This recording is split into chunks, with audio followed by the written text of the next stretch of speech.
Hello. Hey, I'm starting a series, and this is sort of the first in a series of however many it takes to do.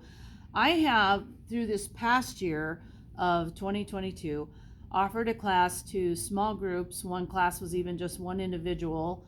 And it's called Unlearning Yourself. And I'm not teaching that class per se right now.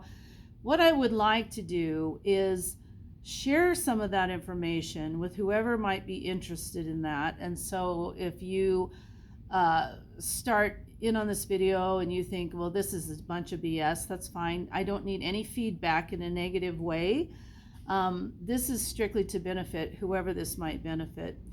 I don't know how many people watching this know that I'm a former teacher. I guess you're always a teacher if you're a teacher. In fact, I have a master's degree in curriculum and instruction, and I'm running a flower shop. And I am telling you, I've got more educating done and helping of people since I've owned this shop the last 6 years than ever before that. And so I continue to teach, and that's what I hope to be doing with these videos. So the name of the class is called Unlearning Yourself. And the reason it's called Unlearning Yourself is that there is definitely a story that you carry with you that was purposefully and strategically oftentimes put into your life to shape your life. Things that you do, things that you think that you're not even conscious of. You do it because it's been taught to you or it's always been this way. Lots of different things like that.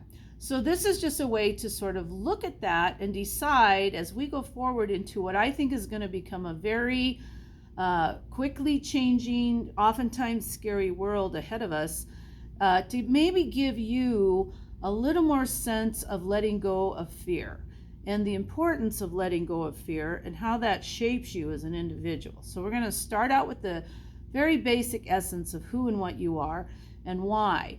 Now you might say, well, Tammy, I'm very aware that I am a human being and I am male, female, whatever, or maybe you use different pronouns now than other people.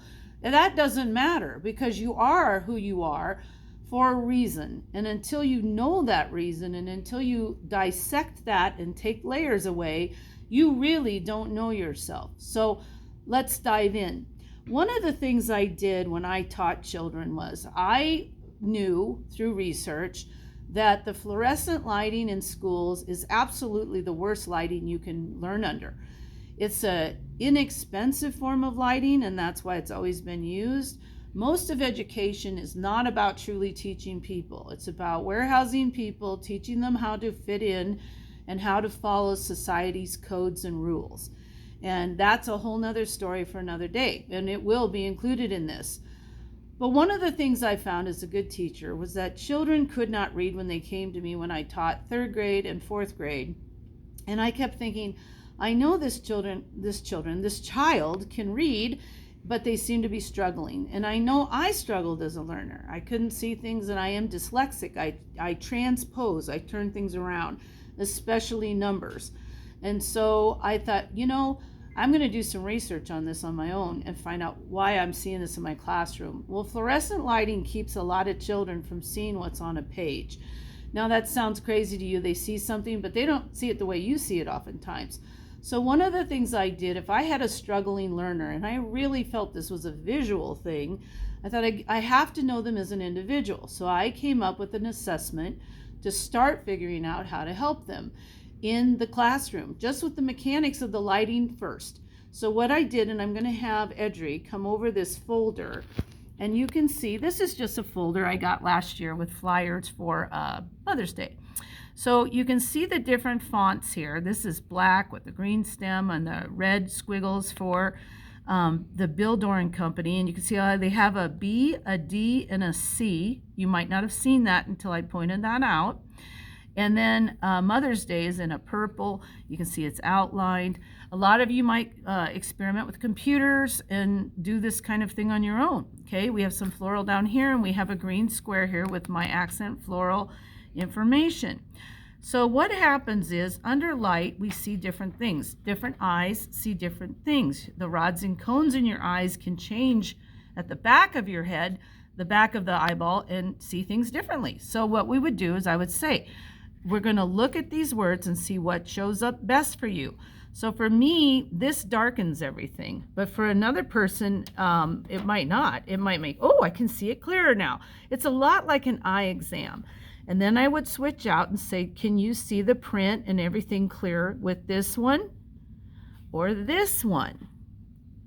And then if they said, this one, I would set that aside, much like what an optometrist does if you go in for an exam. Then I would say, can you see it better with this one, which is a different yellow, or this one? And probably it would be this one, but sometimes it would be that one. So it wouldn't necessarily be something that helped me. But let's just say it's this one. I would set it aside again. Then I would take another color, never assume, and I would put this down. And I would say, which can you see better?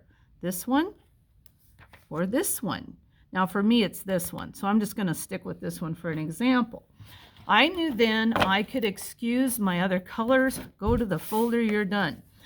I would then take this and I would put it over other things. So I might take and put it over another kind of print and say, and I would use different fonts with different backgrounds. And then I might say even like these roses. So here's our colors on their own. If I lay that over, can you see for yourself how different roses stand out compared to what it did without the color? I'm going to move this again. Okay, look at your lighter colored floral. Now look at the lighter colored floral. See how you can see those edges better? That's what these would do for my students. So I'm going to have Edry put it back on me. So what I would do then is I would go to our local Dollar General or a Dollar Tree, and I would get the little colored sunglasses in those shades, the shade that would work for that child. And then when during reading class, they would put those shades on, and I knew that would cut that fluorescent light bouncing off that paper into their eyes. And you might say, Tammy, what does any of this have to do with me and who I am and what I am? Well, the reason it has to do with you is we all look at things through a different lens. And you might have heard that expression before, but really the lens is a story. It's a story you've been telling yourself, it's been taught to you, it's been reinforced, and we do it to each other. The world does it to you, and we're going to talk about that in each one of these videos I do. So what happens is if you start to understand the lens you look through, you see things in a clearer way, just like I was showing you with those colored lenses. And that's what I'm going to hope to attempt to get done for you. Please feel free to leave questions. I just don't want nasty comments. There's no room in my life for that. Sorry. But that's where we're going to end for today, and we will continue to do these, and I will number them. If you do not already subscribe to our YouTube channel, I would encourage you to do that so you can go back and look at things, review things, or even in the future if you want to go through each one step by step. But they will be numbered and hopefully helpful. Thank you.